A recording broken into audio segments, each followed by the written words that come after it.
شروع اللہ کا نام لے کر جو بڑا مہربان نہایت رحم والا ہے۔ کوہ طور کی قسم اور اس کتاب کی جو لکھی ہوئی ہے کشادہ ورق میں، اور آباد گھر کی اور اونچی چھت کی، اور جوش مارتے سمندر کی کہ تمہارے پروردگار کا عذاب واقع ہو کر رہے گا اور اس کو کوئی روک نہیں سکے گا۔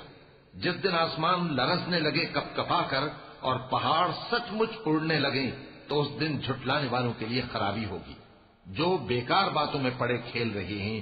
جس دن ان کو آتش جہنم کی طرف دھکیل دھکیل کر لے جائیں گے اور کہا جائے گا یہی وہ جہنم ہے جس کو تم جھوٹ سمجھتے تھے۔ تو کیا یہ جادو ہے یا تم کو نظر ہی نہیں آتا؟ اس میں داخل ہو جاؤ اور صبر کرو یا نہ کرو تمہارے لیے یکساں ہے۔ جو کام تم کیا کرتے تھے یہ انہی کا تم کو بدلہ مل رہا ہے۔ جو پرہیزگار ہیں وہ باغوں اور نعمتوں میں ہوں گے، جو کچھ ان کے پروردگار نے ان کو بخشا اس کی وجہ سے وہ خوشحال ہوں گے، اور ان کے پروردگار نے ان کو دوزخ کے عذاب سے بچا لیا۔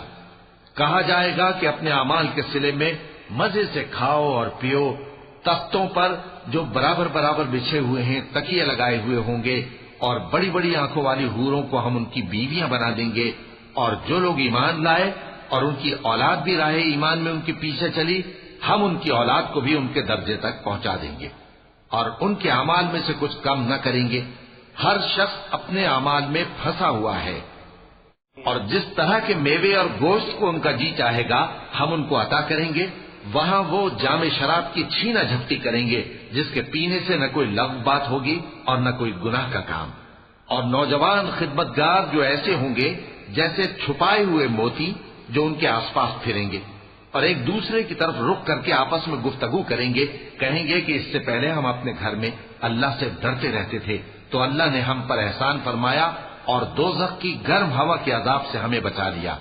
اس سے پہلے ہم اسے پکارا کرتے تھے، بے شک وہ احسان کرنے والا ہے، مہربان ہے۔ تو اے پیغمبر تم نصیحت کرتے رہو، تم اپنے پروردگار کے فضل سے نہ تو کاہن ہو اور نہ دیوانے۔ کیا کافر یہ کہتے ہیں کہ یہ شاعر ہے اور ہم اس کے لیے زمانے کی گردش کا انتظار کر رہے ہیں؟ کہہ دو کہ انتظار کیے جاؤ، میں بھی تمہارے ساتھ انتظار کرتا ہوں۔ کیا ان کی عقلیں ان کو یہی سکھاتی ہیں یا یہ لوگ ہیں ہی شریف؟ کیا کفار یہ کہتے ہیں کہ ان پیغمبر نے قرآن از خود بنا لیا ہے؟ بات یہ ہے کہ یہ اللہ پر ایمان نہیں رکھتے۔ اگر یہ سچے ہیں تو یہ بھی ایسا کلام بنا لائیں۔ کیا یہ کسی کے پیدا کیے بغیر ہی پیدا ہو گئے ہیں یا یہ اپنے آپ کو خود پیدا کرنے والے ہیں؟